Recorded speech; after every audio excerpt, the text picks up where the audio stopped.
우리는 지난주에 소망은 흘러가야 한다라는 이야기를 나누었습니다. 우리는 누구나 지금까지 나를 이 자리에 설 수 있도록 만들어준, 나를 나되게 만든 소중한 사람들이 있습니다. 그 사람들은 우리에게 수많은 것들을 주었습니다. 용납을 주었고 또 우리를 품에 안아주었습니다. 우리는 수많은 사랑을 받았고 또한 소망을 받았습니다. 그분들의 그 모든 것들이 있었기 때문에 우리는 이 시간까지 나아올 수 있었고 이 자리에 올 수 있었던 것입니다. 그리고 이제 그 받은 것들을 우리 안에서 기쁨과 평안으로 성장시키고 또 성령님의 도우심을 받아 우리 주변의 사람들에게 흘려보내야 한다고 나누었습니다. 벌써 한 주간이 흘렀습니다. 지난 한 주간 그 소망을 여러분들은 흘려보내실 때 얼마나 흘려보내셨나요? 얼마나 많은 사람들에게 그 사람이 그 사람 될 수 있도록 똑같이 품어주시고 또 사랑을 베풀어 주셨나요? 한 명 한 명 콕 집지 않을 테니까 표정은 굳히지 않으셔도 됩니다. 우리가 이렇게 한 주간 동안 소망을 흘려보내다 보면 가끔씩 우리 마음 가운데 한 생각이 떠오릅니다. 과연 이 소망을 언제까지 흘려보내야 될까? 내가 흘려보내는 이 소망이 결과로 어떠한 결과가 나타나려면 나는 얼마나 기다려야 될까? 우리는 지금 대림절 3주차를 보내고 있습니다. 대림절은 이 땅에 이미 오신 예수님을 기억하고 또 다시 오실 예수님을 기대하는 절기입니다. 지금 보시는 것처럼 성탄 트리가 있고 대림한들이 있습니다. 또 교회 곳곳에, 우리 교회뿐만이 아니라 이 세상 모든 곳곳에 성탄절을 기념하며 수많은 장식물들을 세우고 있습니다. 이 성탄 장식에는 각각 하나하나마다 나는 지금 예수님을 기다립니다 라는 그 고백이 담겨 있습니다. 하나님께서 약속하신 구원을 기다리고 하나님께서 이루실 새 날을 기다리고 또 하나님의 나라의 완성을 기다린다는 고백이 다 담겨 있는 것이죠. 그렇기 때문에 대림절은 기다림의 절기다라고 말하는 것입니다. 생각해보면 우리 삶 가운데에는 기다림이 정말 많이 있습니다. 젊은 남자와 여자가 만나서 결혼을 합니다. 그리고 아이가 태어났습니다. 그러면 그 부부는 그 아이가 빨리 자라나서 우뚝 혼자 일어서고 한 걸음 내딛기를 기다릴 것입니다. 그리고 엄마, 아빠라고 부를 때를 기다릴 것입니다. 그 아이가 자라서 학생이 되면 어떨까요? 벌써 올해 수능이 끝난 지 한 달이 지나갔습니다. 수시는 거의 대부분 발표가 되었을 것이고 정시는 이제 발표가 될 시기입니다. 다시 말해서 올해 수험을 치렀던 학생들은 이제 자신들이 지원했던 학교의 합격 여부를 기다리고 있습니다. 그렇게 대학교에 들어가고 졸업반에 들어가서 취업 준비생이 되면 이제는 취업 면접을 기다리고 또 그 결과를 기다려야 됩니다. 그렇게 해서 직장인이 되면 또 무엇을 기다리나요? 휴가를 기다리고 월급날을 기다리기 시작합니다. 이처럼 우리는 항상 기다림이 우리 삶 가운데 많이 있습니다. 우리는 어딜 가든 항상 번호표를 뽑고 순서를 기다려야 합니다. 누군가를 기다리고 무언가를 기다리며 또 어떠한 것들을 기다리고 있습니다. 이 기다림은 내가 살아가면서 할 수 있고 혹은 안 하고 싶으면 안 하는 것이 아닙니다. 살아있는 동안에 어쩔 수 없이 피할 수 없는 것들에 가깝습니다. 우리가 이러한 기다림을 바라볼 때 우리의 마음은 어떠한 생각이 들까요? 우리가 이렇게 마주쳐야 하는 기다림을 바라보며 우리의 생각은 그다지 좋지 않게 흘러가고는 합니다. 왜냐하면 우리가 살아가는 이 시대는 너무나도 변화가 빠르고 또 효율성을 극대화하고자 하는 시대이기 때문입니다. 여러분들이 누군가에게 메시지를 보냈습니다. 그러면 5분 안에 답장이 오지 않으면 여러분의 마음 가운데에는 답답함이 생기기 시작할 거예요. 도대체 왜 이렇게 답을 안 하는 거야? 버스를 기다리는 것도 싫어서 우리는 집에서부터 스마트폰으로 버스의 실시간 위치를 찾고 그 정류장까지 내가 가는 시간과 또 버스가 오는 시간을 따져서 우리는 나가기 시작합니다. 어떻게든 기다림을 줄이려는 거죠. 그리고 여러분들이 이제 예배를 끝마치고 엘리베이터를 타고 내려가실 텐데 엘리베이터를 타면 무엇부터 가장 먼저 누를까요? 1층을 누르시는 게 아니라 닫기부터 아마 먼저 누르실 겁니다. 이처럼 우리는 기다림을 줄이기 위해 많은 노력을 하고 또 수많은 행동들을 하며 살아갑니다. 그런데 이렇게 기다림을 줄이려는 노력은 우리의 일상에만 있는 게 아닙니다. 우리의 신앙 가운데에서도 똑같이 적용됩니다. 이러한 기다림을 극단적으로 줄이고자 하는 게 가장 많이 나타나는 부분이 어딘지 아세요? 바로 기도입니다. 우리는 갖고 있는 기도의 제목들이 있죠. 간구의 내용들이 있습니다. 이것들을 하나님께 내려놓고 간구를 해요. 주님, 우리에게 이렇게 해주십시오. 그러하실 주님을 기다리며 예수님의 이름으로 기도드렸습니다. 아멘. 하고 눈을 딱 뜨면 하나님의 응답의 손길이 당장 눈앞에 와 있기를 우리는 누구나 소망하고 원하고 바랍니다. 분명히 우리는 기도할 때 주님의 때를 주님께 맡겨드립니다. 이 기도 응답의 때를 주님께 맡겨드립니다. 주님을 믿습니다. 주님을 신뢰합니다. 라고 이야기하지만 하나님의 그 응답이 우리 눈에 보이지 않으면 우리는 하나님께서 정말 내 기도를 들으신 걸까 하는 의심과 의문이 우리 마음 가운데에 싹 트게 되는 것이죠. 그러다 보니 내가 기도하고 그 기도의 응답을 기다릴 바에 내가 내 능력으로 직접 이 문제를 해결하겠다라고 생각하고 또 행동으로 옮기는 그러한 믿음의 사람들도 있습니다. 이렇게 우리의 마음 가운데는 기다림은 낭비다, 기다림은 헛된 것이다 라는 생각이 깊게 뿌리 내려져 있습니다. 그런데 정말로 이 기다림이 헛된 것일 뿐이고 낭비일 뿐일까요? 한 시인의 시를 소개해 드리려고 합니다. 이 시인은 기다림을 낭비나 헛된 것이 아니라 전혀 다른 것으로 바라보는 그러한 시를 쓰고 고백했습니다. 용혜원 시인의 기다림이라는 시입니다. 여러분들께 한번 읽어드리도록 하겠습니다. 삶이 있는 곳에는 어디나 기다림이 있네. 우리네 삶은 시작부터 기다리고 있다는 말로 위로받고 기다려달라는 부탁하며 살아가네. 봄을 기다림이 꽃으로 피어나고 가을을 기다림이 탐스런 열매로 익어가듯이 삶의 계절은 기다림의 고통, 멋, 그리움이지 않은가. 기다림은 생명, 희망이지. 우리네 삶은 기다림의 연속인데 어느 날인가 기다릴 이유가 없을 때 떠나는 것이 아닌가. 우리네 가슴은 일생을 두고 기다림에 설레이는 것. 기다릴 이유가 있다는 것, 기다릴 사람이 있다는 것. 그것은 행복한 우리들의 이야기가 아닌가. 전 여기 마지막 구절 부분이 마음에 와닿았습니다. 우리네 가슴은 일생을 두고 기다림에 설레이는 것. 기다릴 이유가 있고 기다릴 사람이 있다면 행복한 우리들의 이야기가 아닌가라는 이 고백이 참 마음에 와닿았습니다. 이렇게 기다릴 이유나 기다릴 사람 혹은 무언가 기다리고 소망하는 것이 있다는 것 자체가 우리에게 행복함이 된다라는 고백입니다. 이 시인의 시선으로 우리의 삶을 바라보면 정말 그렇습니다. 누군가의 소식을 기다린다라는 것은 우리 마음 가운데에 그 사람을 지금도 품고 있다는 것입니다. 어떠한 날이 다가오기를 기다린다라는 것은 그 시간까지 앞으로 우리가 포기하지 않고 끝까지 걸어가겠다는 결단의 뜻입니다. 무언가 회복되기를 기다린다라는 것은 아직 나의 삶은 끝나지 않았다는 그러한 뜻이기도 하죠. 우리가 낭비라고 생각하는 것은 기다림 그 자체가 아니라 아무것도 기다릴 것이 없다, 기대할 것이 없다라고 느껴지는 순간은 아닐까 생각해 봅니다. 그래서 이 시는 우리에게 이렇게 되묻는 것 같습니다.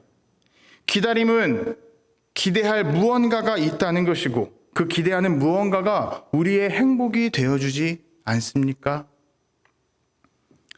우리가 사는 시대는 기다림을 낭비라고 생각하지만 지금 시인은 기다림을 행복이고 설레임이라고 표현합니다. 똑같이 기다림 그리고 기다리고 있다라는 사실을 바라보고 있지만 누군가는 시간을 버리는 일이라고 이야기하고 누군가는 마음을 살리는 일이라고 고백하고 있습니다. 그리고 이렇게 용혜원 시인처럼 기다림을 행복으로 바라보았던 성경 속 인물이 있습니다. 약속을 듣고 그 약속이 현실로 이루어지기까지 정말 오랜 시간 동안 기다리고 고대하던 사람입니다. 오늘 본문에 우리가 나눌 시므온이죠. 누가복음 2장은 시므온에 대해서 아주 짧게 설명합니다. 이 사람은 의롭고 경건하여 이스라엘의 위로를 기다리는 자라. 딱 두 가지 문장입니다. 의롭고 경건한 사람이다. 이스라엘의 위로를 기다리는 사람이다. 여기서 이스라엘의 위로는 그냥 어떠한 우리의 마음을 만져주고 다듬어주는 그러한 상태를 말하지 않습니다. 이 당시 유대 사람들은 메시아를 기다리고 있었습니다. 지금 우리가 이 세상의 압제 속에 고통스럽게 살아가고 있는데 하나님께서 우리에게 메시아, 구원자를 보내주셔서 그 모든 것들을 일시에 해결해 주실 것이다라는 믿음이 있었던 것입니다. 그리고 자신들이 이제 선택받은 민족으로서 이 세상 우뚝 서기를 원하는 그러한 믿음의 고백이 이 유대인들 사이에서는 팽배해져 있었습니다. 시므온 역시 그러한 약속을 품에 안고 살아가던 사람이었습니다. 그런데 시므온이 가졌던 이 약속은 다른 사람들과는 조금 달랐습니다. 왜냐하면 이 구세주, 메시아에 대한 소망이 본인 스스로가 만들어낸 것이 아니었기 때문입니다. 다른 주변 사람들에게 들어서 생겨난 것도 아니었습니다. 오늘 성경은 이렇게 기록합니다. 그리스도를 보기 전에는 죽지 아니하리라 하는 성령의 지시를 받았더니 시므온에게 약속을 전달해 준 것은 바로 하나님이었습니다. 다른 사람들은 주변 다른 사람들의 이야기를 듣고 그 구세주의 신앙을 가졌지만 시므온은 하나님께서 직접 메시아의 약속을 던져주셨던 것이죠. 하나님께서 주신 이 약속을 끝까지 붙들고 살아갔던 것이 바로 시므온이었습니다. 그런데 이 약속을 언제 들었고 또 얼마 동안 기다렸는지 우리는 성경을 통해서 알 수는 없습니다. 정확히 얼마나 기다렸다라고 기록되어 있지 않기 때문이죠. 다만 죽기 전에 보리라 라는 이 말씀을 통해 본다면 약속을 붙들고 살아갔던 이 시간은 정말 짧은 시간이 아니었을 것입니다. 이 인생을 모두 다 바친 시간이 아니었을까 생각해 봅니다. 이러한 오랜 기다림 가운데 시므온의 마음 가운데에도 수많은 감정들이 있었을 것입니다. 기쁜 날이 있었을 것이고 슬픈 날이 있었을 것입니다. 웃음이 나는 날이 있었고 눈물이 떨어지는 날도 있었을 거예요. 영적으로도 기도가 잘 되는 날이 있었을 것이고 기도가 나오질 않아 답답한 순간도 있었을 것입니다. 그 모든 순간 가운데에 시므온은 우리처럼 똑같이 생각했을지도 모릅니다. 이렇게까지 오래 기다릴 필요가 있을까? 내가 하고 있는 이 기다림은 정말 헛된 것 아닐까? 하나님의 음성을 내가 잘못 들은 것은 아닐까? 이러한 생각을 가졌을지도 모릅니다. 하지만 시므온이 행동했던 모습을 보면 전혀 달랐습니다. 시므온은 끝까지 약속의 자리를 지켰습니다. 끊임없이 성전으로 가았고 성전에서 예배의 자리를 지켰고 기도의 자리를 지켰고 기다림의 자리를 지켜냈던 사람이었습니다. 주변 사람들은 그러한 시므온을 보면서 이렇게 말했을지도 모릅니다. 이제 충분히 하셨으니까 좀 쉬십시오. 나이가 들어가는 시므온을 바라보며 이제 집에 가서 편안히 기다리십시오라고 말을 했을지도 모르겠습니다. 하지만 그럼에도 불구하고 시므온은 끊임없이 성전으로 나아갔습니다. 그 모습을 보면서 다른 사람들은 아마 꽉 막혔다 혹은 답답하다 생각했을지도 모르겠습니다. 하지만 하나님께서는 시므온의 그러한 모습을 우리와 사람들과는 전혀 다른 모습으로 바라보고 계셨습니다. 그리고 그날 약속이 현실이 되는 날이 다가왔습니다. 이렇게 기록하죠. 성전에 들어가매 마침 부모가 율법의 관례대로 행하고자 하여 그 아기 예수를 데리고 오는지라. 시므온이 평소처럼 똑같이 성전으로 그 기다림의 자리를 지키러 갔을 때 때마침 요셉과 마리아가 아기 예수님을 품에 안고 성전으로 왔습니다. 다른 사람들의 눈에는 똑같이 시므온이 평소처럼 예배의 자리로 나왔고 기도의 자리로 나왔다고 생각했을 것입니다. 하지만 하나님께서는 시므온에게만큼은 그날이 약속의 현실이 되는 날로 준비하셨고 이루어 주셨다는 사실입니다. 언제가 될지 모르지만 시므온은 똑같이 항상 그 기다림의 자리를 지켰고 하나님께서는 그 기다림의 자리까지 약속을 분명하게 전달해 주셨던 것이죠. 이것은 우리도 마찬가지입니다. 우리도 아마 많은 분들이 똑같은 기도의 제목을 가지고 오랜 시간 동안 기도하신 분들이 계실 것입니다. 그런데 그렇게 기도하면서 너무나도 오랫동안 반복해서 기도하다 보니 나의 기도가 헛되다라고 생각하실 수도 있고, 이 기도의 기다림이, 응답의 기다림이 때때로 쓸모없다고 느껴질 수도 있습니다. 하지만 우리가 분명히 알아야 될 것은 하나님께서는 이 기다림의 시간을 허투루 쓰지 않으신다는 사실입니다. 우리가 기다리고 있는 동안 하나님께서는 그 약속을 조금씩 우리 가까이로 이동시켜주고 계시다는 사실입니다. 그렇기 때문에 기다림은 헛되지 않습니다. 기다림은 낭비가 아닙니다. 이렇게 약속이 현실이 된 시므온은 아기 예수님을 팔에 안고 하나님께 찬양을 올리고 고백을 하고 또 영광을 올립니다. 이렇게 고백하죠. 주제여, 이제는 말씀하신 대로 종을 편안히 놓아주시는도다. 이 고백은 잘 생각해보면 조금 우리의 생각과는 다른 의외의 고백인 것을 알 수 있습니다. 여러분들이 오랜 시간 동안 기도했던 것이 응답을 받았어요. 그러면 하나님께 어떻게 찬양하시겠습니까? 감사를 높일 것이고, 감사를 드릴 것이고, 영광을 높여드릴 거예요. 그리고 이루어 주셨으니 이제 새로운 길을 담대히 걸어가겠습니다. 열심히 달려가겠습니다. 라고 말하지 않을까요? 그런데 지금 시므온이 했던 말은 전혀 다른 거예요. 조금 쉽게 얘기하자면 이제 나는 죽어도 여한이 없습니다. 라는 고백과 똑같습니다. 시므온은 왜 이렇게 고백할 수 있었던 걸까요? 시므온은 중요하게 붙잡았던 것이 얼마나 오래 사느냐가 아니라 무엇을 바라보고 기대하며 살아가느냐였기 때문입니다. 그래서 고백했던 거죠. 내 눈이 주의 구원을 보았나이다. 시므온의 기다림은 하나님께서 약속하신 그 구원을 직접 눈으로 목도하기 위함이었습니다. 그래서 예수님을 보았고 예수님을 품에 안은 순간 외치며 소리 지를 수 있었던 것이죠. 내가 드디어 바라던 것들을 눈에 보았고 응답받았습니다. 이제 나는 죽어도 후회가 없습니다. 우리가 이 세상에서 무언가를 기다릴 때에는 어떠한 조건을 놓고 기다릴 때가 많습니다. 내가 지금 있는 것보다 더 나은 자리, 더 편안한 삶의 자리를 기다리는 거죠. 더 내가 이득을 받을 수 있는 자리를 우리는 기다립니다. 그래서 특정한 시간이 되어도 그 목표에 도달하지 못하고 그 조건을 이루지 못한다면 우리의 기다림은 쓸모없고 또 헛된 것이다라고 우리는 말할 때가 많습니다. 내가 지금까지 이루었던 노력, 해왔던 노력은 정말 헛된 것이었구나 라고 이야기하는 거죠. 하지만 지금 시므온은 우리에게 중요한 질문을 하나 던지고 있습니다. 우리의 기다림 가운데서 중요한 것이 무엇이냐는 거죠.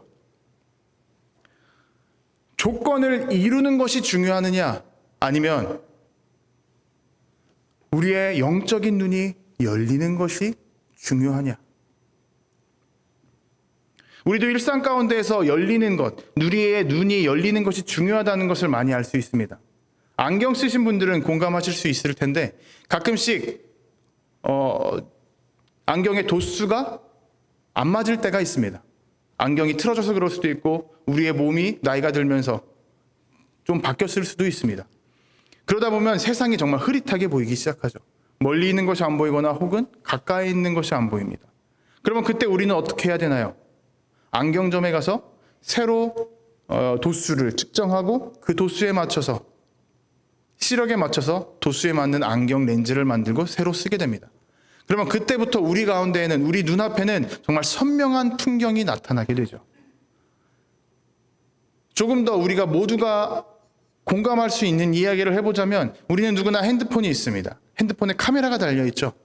근데 이 카메라로 무언가를 찍으려고 하는데 초점이 안 맞다면 그 카메라 화면에 무엇이 보일까요? 흐릿함만 보입니다.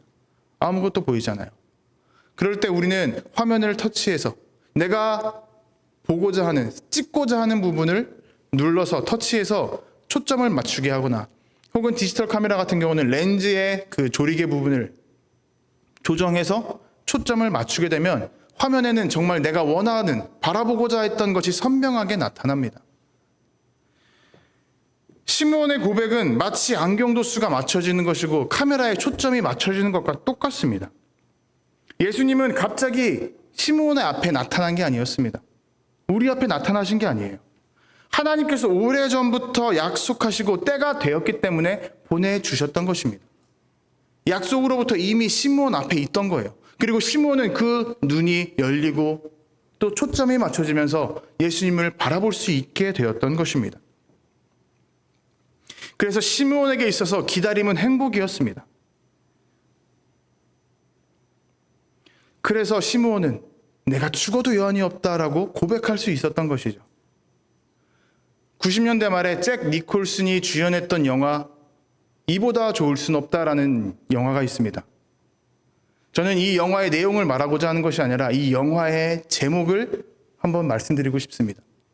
시므온은 예수님을 보고 예수님을 품에 안고 이 영화의 제목처럼 외치지 않았을까요? 주님, 이보다 더 좋을 수는 없습니다. 이렇게 고백할 수 있었던 시므온의 그 눈이 오늘 우리에게도 똑같이 주어지기를 소망합니다. 이렇게 기쁨에 가득 찼고 또 행복한 시므온의 찬양과 고백은 여기서 그치지 않았습니다. 이는 만민 앞에 예비하신 것이요 이방을 비추는 빛이요 주의 백성 이스라엘의 영광이니이다. 시므온의 눈은 이제 바라보는 범위까지 넓어지기 시작합니다. 말씀드렸듯이 당시 유대인들은 메시아 신앙이 있었습니다.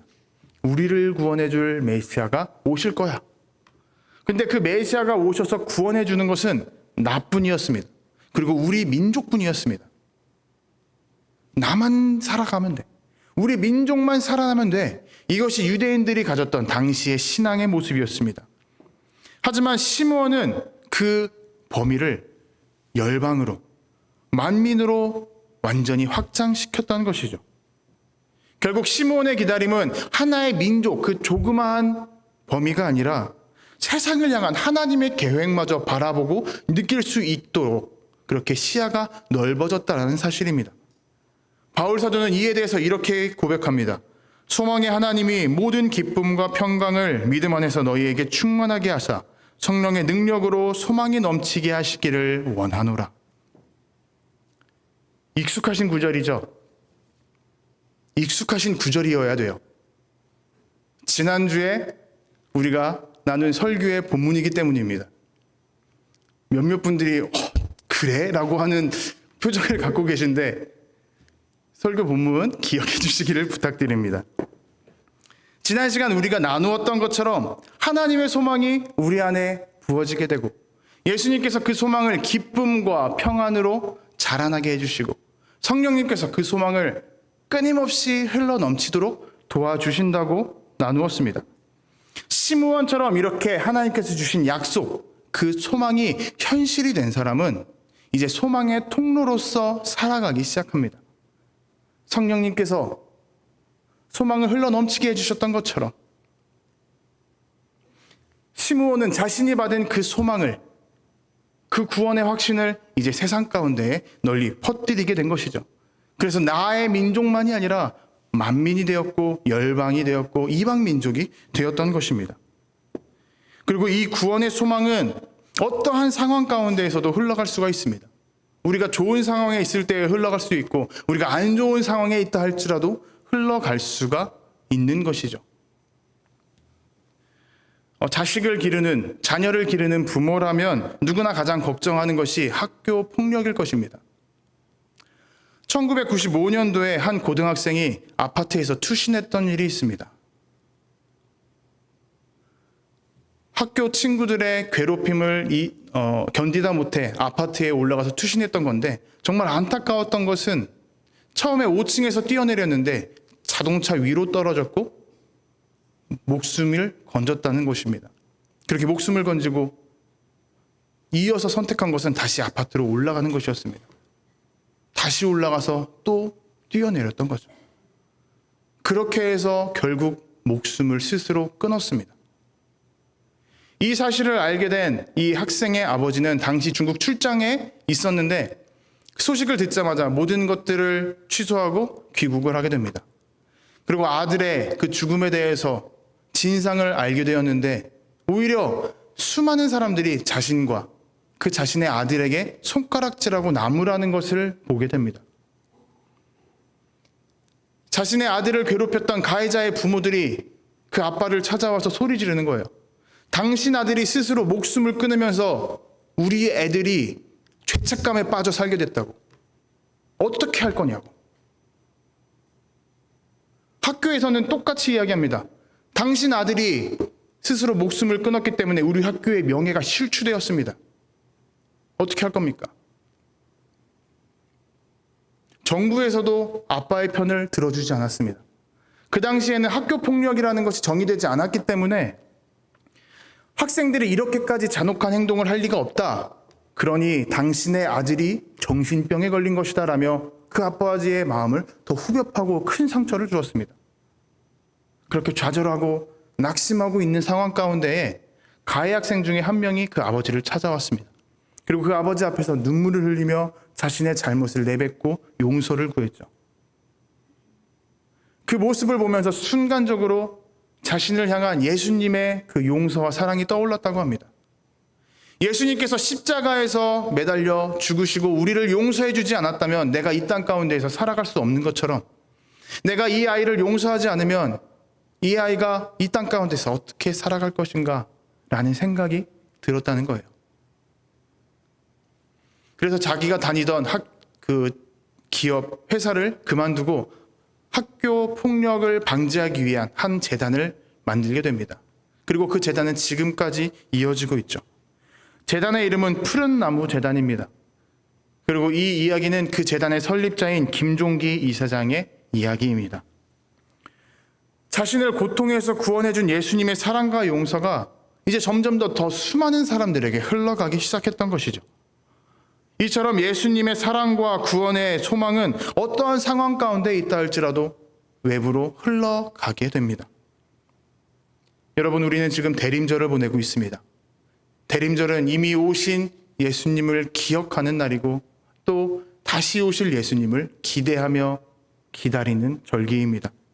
그래서 대림절은 우리 안에 있는 기다림을 조금 더 넓게 또 조금 더 깊이 더 멀리 바라보게 만드는 절기입니다. 내 삶의 문제를 가지고 하나님께 나아가고 또 내려놓는 것, 간구하는 것 중요합니다. 하지만 우리가 한 가지 더 가져야 될 것은 내가 내 문제를 하나님께 내어놓는 것에서 한 걸음 더 나아가는 것입니다. 나에서 나의 자녀, 나의 가족, 나의 친구, 내가 있는 교회, 내가 일하는 일터, 우리 동네, 이 나라, 이 모든 것까지 하나님의 약속을 함께 붙들고 기대할 수 있는 소망을 흘려보내야 되는 것입니다. 이것이 대림절의 기다림, 대림절의 소망입니다. 우리가 대림절 기간에 가장 먼저 기억해야 될 것은 예수님 안에서 가장 중요한 약속들은 이미 우리 안에 주어졌다는 것입니다. 현실이 됐다는 것입니다. 바울 사도는 이렇게 고백합니다. 우리가 아직 죄인 되었을 때에 그리스도께서 우리를 위하여 죽으심으로 하나님께서 우리에 대한 자기의 사랑을 확증하셨느니라.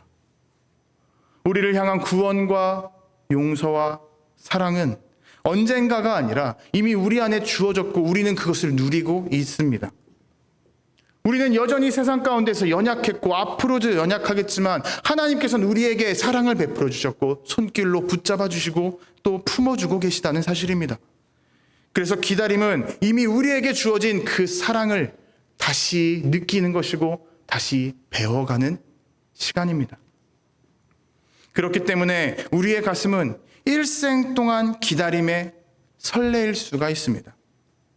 우리가 지금 보내고 있는 대림절이 이 설레임 가운데에서 기다림의 자리를 지키고 또 다시 소망을 세울 수 있는 시간과 자리가 되기를 소망합니다. 기다림의 이유가 있고 기다릴 사람이 있다면 행복한 우리의 이유가 된다던 한 시인의 고백처럼 우리에겐 기다리는 예수님이 있고 또 기다리는 소망의 이유가 있기 때문에 우리는 행복한 사람들, 소망의 사람들이 될 수 있습니다. 기다림이 낭비라 말하는 이 시대 가운데에 예수님 안에서 이미 우리에게 주어졌고 시작된 사랑을 믿으며 기다림의 자리를 끊임없이 버텨내고 지켜내는 우리 모두가 되기를 주님의 이름으로 도전하고 축복합니다.